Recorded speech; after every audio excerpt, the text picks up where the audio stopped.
1979 সাল থেকে ডিফেন্স কার্যক্রম দাবি হতে পারি নাই।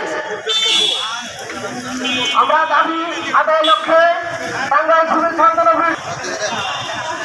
নিয়োগ বিধি সংশোধন করে নির্বাহী পরিষদের মাধ্যমে ডিগ্রি পাস সংশোধন করে আমাদের 14তম গ্রেডে উন্নতিকরণ করতে হবে। স্বাস্থ্য পরিদর্শক যারা কষ্ট করে এসেছেন আমি তাদেরকে আন্তরিক অভিনন্দন।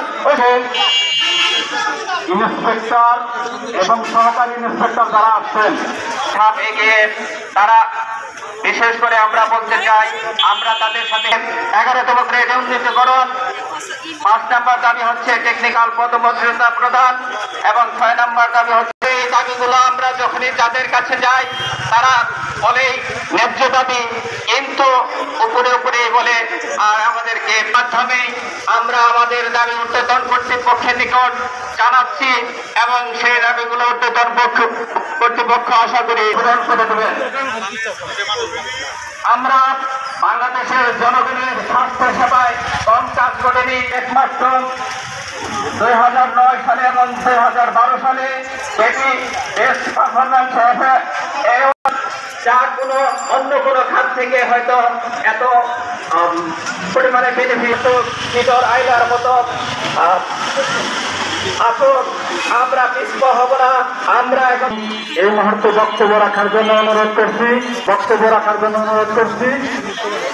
আসসালামু আলাইকুম ওয়া রাহমাতুল্লাহি ওয়া বারাকাতুহু। কর্মসূচি এটা আমাদের জন্য খুবই দুঃখজনক। আমাদের ন্যায্য দাবি আদায়ে আমাদের যেভাবে রাজপথে নামতে হবে এটা আমরা কখনো কল্পনা করিনি। আমরা সম্পন্ন করেছি। স্বাস্থ্য সহকারীরা মারাত্মক 10টি রোগের টিকা দিয়ে থাকেন। আমরা 24 ঘন্টা চাকরি করি। আমাদের অর্জনের শেষ নেই কিন্তু আমাদের মূল্যায়ন নেই। আমাদের মূল্যায়ন একদম 0। আমাদের এই ন্যায্য দাবি আদায়ে আমরা রাজপথে আমাদেরকে বিদায় করে দেওয়া হয়েছে কিন্তু আমরা রাজপথে অবস্থান করব। আমার পূর্ববর্তী বক্তা বলে গেছেন আমাদের দাবি চলবে যতদিন আমাদের দাবি আদায় হচ্ছে। আমরা রাজপথ ছাড়বো না। পূর্ববর্তী বক্তারা সব বলে গেছেন আমি আর কথা দীর্ঘায়িত করতে চাই না।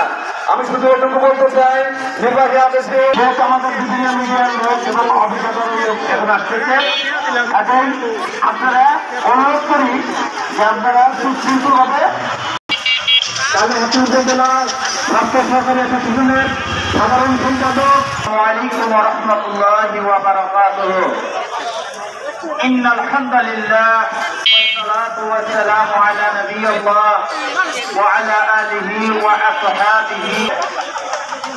8 জুলাই রোজ মঙ্গলবার বাংলাদেশ হেলথ সিস্টেম আজকের এই প্রোগ্রামে উপস্থিত আছেন টাঙ্গাইল জেলা দাবি বাস্তবায়ন কমিটির সুযোগ্য আহ্বান সৃষ্টি করেছে।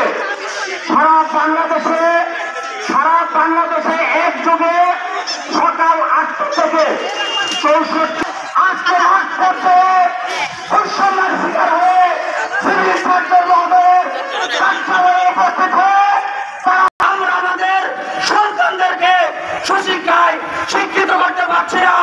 আমরা পদপদ বঞ্চিত হয়ে আমরা আজকে বিভিন্নভাবে বৈষম্যের মধ্যে রয়ে গেছে। হেলথ অ্যাসিস্ট্যান্ট আজকে রাস্তায় দাঁড়িয়েছে। আমি বর্তমান সরকারের অন্তর্বর্তীকালীন সরকারের রূপ থেকে মুক্তি পাই। আর আমরা আরেকটা তৎকালীন সরকার সাউথ পুরস্কার নিয়ে আসছে।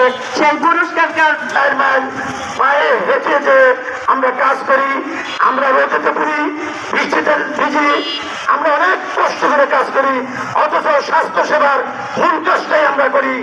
আমরা তৃণমূল পর্যায়ে যে কাজটা আদেশে নিয়োগ বিধি সংশোধন করে শিক্ষাগত যোগ্যতা স্নাতক সমমান 13তম গ্রেড প্রদান করা এবং ইন সার্ভিস ডিপ্লোমা প্রশিক্ষণ টেকনিক্যাল পদমর্যাদা সহ বেতন স্কেল 11তম গ্রেডে উন্নীতকরণ এবং প্রতিনিধির ক্ষেত্রে ধারাবাহিকভাবে পরবর্তী উচ্চতর গ্রেড নিশ্চিতকরণ।